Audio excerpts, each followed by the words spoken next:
transformed into a shipbuilding center during World War II, turning out a fleet of Liberty and Victory ships that carried supplies to the military around the world. Those hills above the waterfront are filled with beautiful homes, each with $1 million view of the bay. But equally as wonderful, down on the water, you'll find a whole patchwork neighborhood of houseboats. Everything from a floating recreation of the Taj Mahal to families living on a tugboat.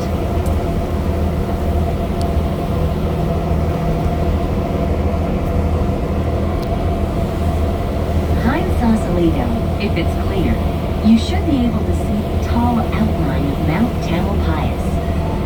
Look at its shape across the horizon. One Native American legend compares that shape to the silhouette of a prone woman set to be queen of the Alcatraz community. She's resting with her feet in the cool waters of the bay. Mount Tamalpais, or Mount Tam, is a state park with lots of hiking trails and amazing 360-degree views, especially if you have the energy to hike 2,500 feet up to the top. Or you may prefer to explore on a mountain bike, which is a best part by Lynn resident Gary Fisher. On the other side of Mount Tam is Muir Woods, where you can stroll through a grove of 300-foot-tall redwoods. They are the only old-growth trees left. Now we're coming up on Angel Island. It's that big landmass just past Tiburon. The native Californians that once lived there were the Coast Miwok. They paddled around the bay in boats made of reeds lashed together. 4 tribes called the Bay Area home: the Wintune, the Yokuts, the Costanoans, as well as the Miwok who lived in this area. Most of the tribes found the north side of the bay more hospitable, with plentiful hunting grounds and fresh clear streams. Remember, the San Francisco Peninsula is sand-dunes, not an easy place to find food. When the Spanish explorers arrived, they dubbed the island La Isla de Nuestra Señora de los Ángeles, the island of Our Lady of the Angels. Over the years, the island has been a watering hole for passing whaling ships, a cattle ranch, and a military base. But many people have forgotten that Angel Island was once the Ellis Island of the West. From 1910 to 1940, Angel Island was an immigration station.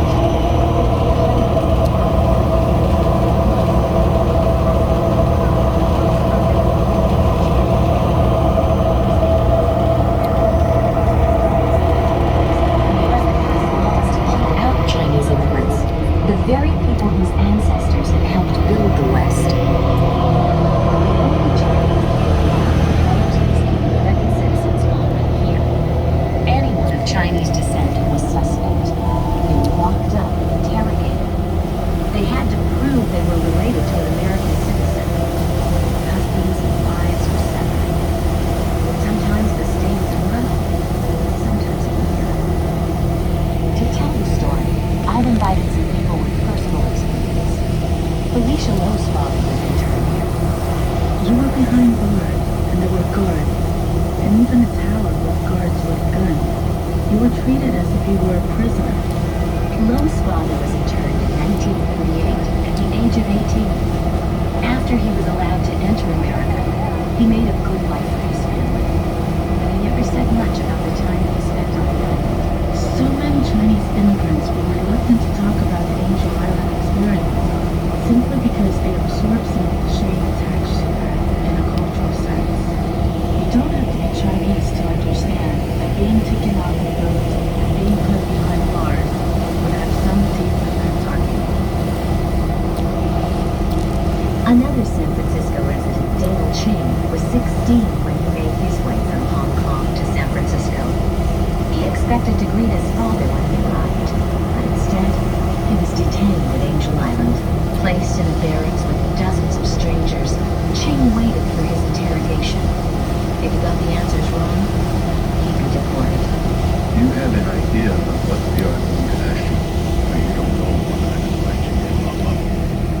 I worry about it day in and day out. I don't ask it.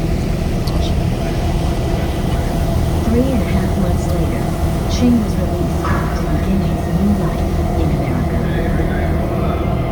Inspector Coleman name said, "Hi Ho." That means San Francisco bound. Freedom. I was so happy. I was running around the place saying goodbye to people's mind because someone could have been there. While they waited, just a few miles from freedom, internees carved poems into the walls of the buildings. Really? Gave some tea. Someone went right. When the lights were out, guards outside the door, and missing a family. People at home were expecting to land their own mountain and start singing running home. And there you are, behind these locked doors. You don't know if you're going to be let off the island or not. Carving and writing your feelings on the wall was just one very small way. During World War II, the exclusion laws were repealed. The immigration station still stands, and you can visit to see the poems carved on the walls. Today, there's a large and prosperous Chinese community in San Francisco, not only in the old Chinatown near North Beach, but throughout the coastal Richmond and Sunset districts. Angel Island State Park is now a peaceful refuge from the city. You can picnic, rent a mountain bike, go hiking, or ride a tour tram instead. There's a sunny new cafe with a lovely view of Viola Cove and the town of Tiburon beyond. And you can go camping.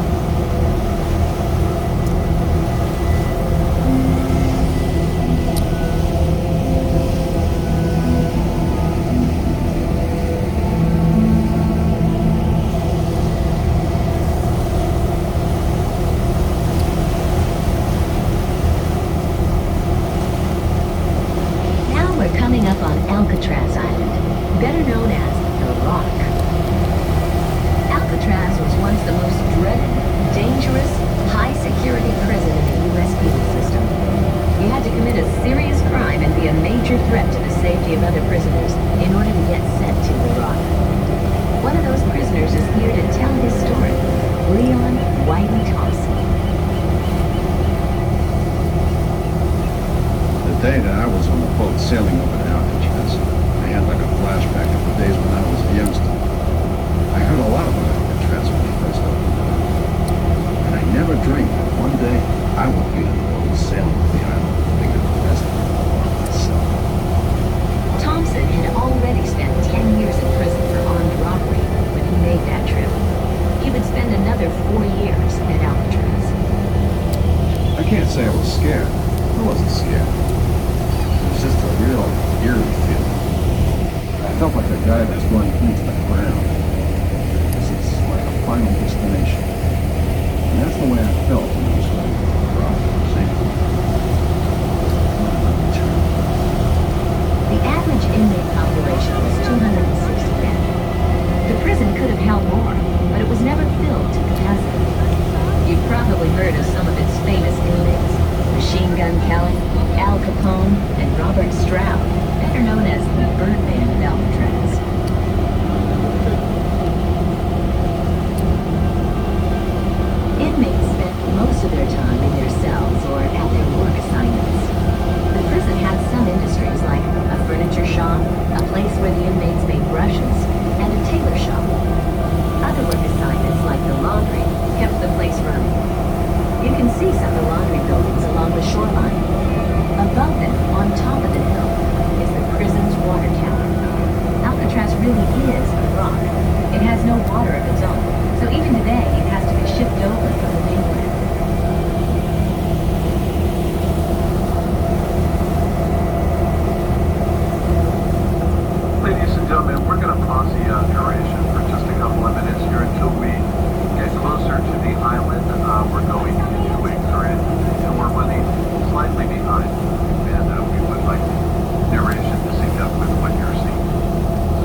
Now we're coming up on Alcatraz Island, better known as the Rock. Alcatraz was once the most dreaded, dangerous, high-security prison in the U.S. penal system. You had to commit a serious crime and be a major threat to the safety of other prisoners in order to get sent to the Rock. One of those prisoners is here to tell his story, Leon Whitey Thompson. The day that I was on the boat sailing over to Alcatraz, I had like a flashback of the days when I was a youngster. I heard a lot about Alcatraz when they first opened it up. And I never dreamed that one day I would be on the boat sailing to the island living in the prison all by myself. Thompson had already spent 10 years in prison for armed robbery when he made that trip. He would spend another 4 years at Alcatraz. I can't say I was scared. I wasn't scared. It was just a real eerie feeling. I felt like a guy that's going into the ground. This is like a final destination. And that's the way I felt when I was going into the Rock. See? It was the point of no return.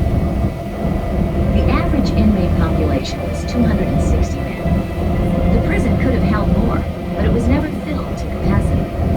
You've probably heard of some of its famous inmates. Machine Gun Kelly, Al Capone, and Robert Stroud, better known as the Birdman of Alcatraz.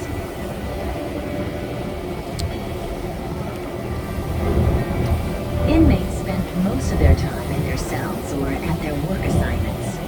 The prison had some industries like a furniture shop, a place where the inmates made brushes, and a tailor shop. Other work assignments like the laundry kept the place running. You can see some of the laundry buildings along the shoreline.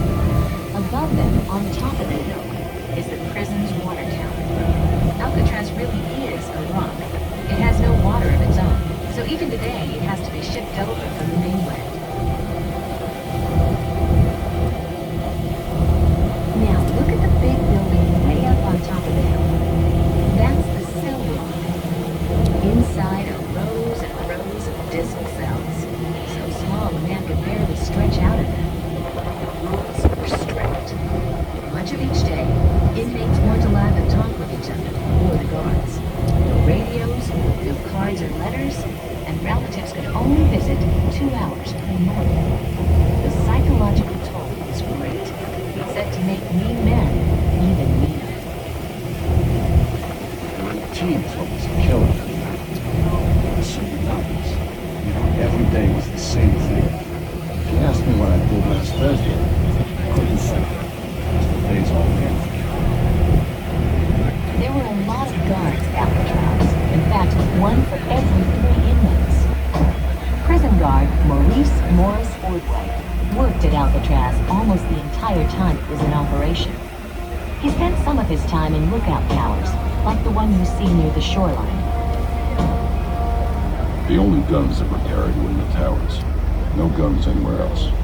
The towers were equipped with automatic weapons and 45s and gas guns. And that was it.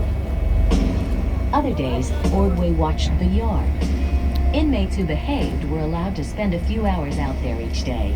Some played softball or dominoes. Others just sat around. In the so-called bleachers of the yard, people were sitting around doing nothing but talk. Or maybe there's a bunch of them walking around. You don't know what they're talking about, planning to escape or something. But that's the yard for you. The prison's location so near the life of the city didn't help much either. The bright lights of the city could seem almost close enough to touch. I was out in the yard and maybe a couple friends of mine, they start talking about a couple of chicks they ran wild with or something. I used to walk away. I didn't want to hear all that. Because all you're doing is hurting yourself. I remember when I could see out the window at nighttime over by Berkeley. The lights over there was like looking at another world. I don't think in the 4 years I was there, I looked out that window more than 2 or 3 times. I became pretty hard in that respect, blocking things out. Some of the ruins you see along the shoreline were once homes for correctional officers, their wives, and their children. That's right, a generation of children grew up on Alcatraz. They took a ferry to San Francisco every morning to go to school. The same ferry that, on the way back, might be carrying new inmates. Over the years, there were 36 escape attempts, but only 3 inmates were successful. They were the Anglin brothers, who escaped in 1962 by using kitchen spoons to spread the bars of ventilators on the back of their cells. They crawled out of the vents, made it to the shoreline, and slipped into the icy waters. It was a 1.5-mile swim to the mainland. The Anglin brothers either drowned or made it to land and a new life. No one knows for sure, but they were never seen again. Ironically, dozens of hardy swimmers now cross this distance regularly in competitions such as the yearly Escape from Alcatraz swim. Now, look up at the top of the hill. See the lighthouse? That was the first one in California. The burnt-out structure next to it was the warden's house. Maurice Ordway remembers what the warden told him when he arrived at Alcatraz. We were all lined up. He made a little speech. He said, you people are making history. Don't ever forget it. This place will go down in history as one of the most popular prisons that will ever be opened. Alcatraz cost a lot to keep open, so the government closed it in 1963. Deserted, the island returned to its original inhabitants, the Alcatrazes, which is Spanish for pelicans. It remained empty until 1969, when a group of Native Americans occupied it. Did you see some of their graffiti as we passed the island? The Native Americans said that an 1868 Sioux treaty gave them the right to claim any federal land not in use. The U.S. government disagreed. They fought the treaty in court and won the case in 1971. Ever since, Alcatraz has been a national park. You can visit and take a tour of the cell block.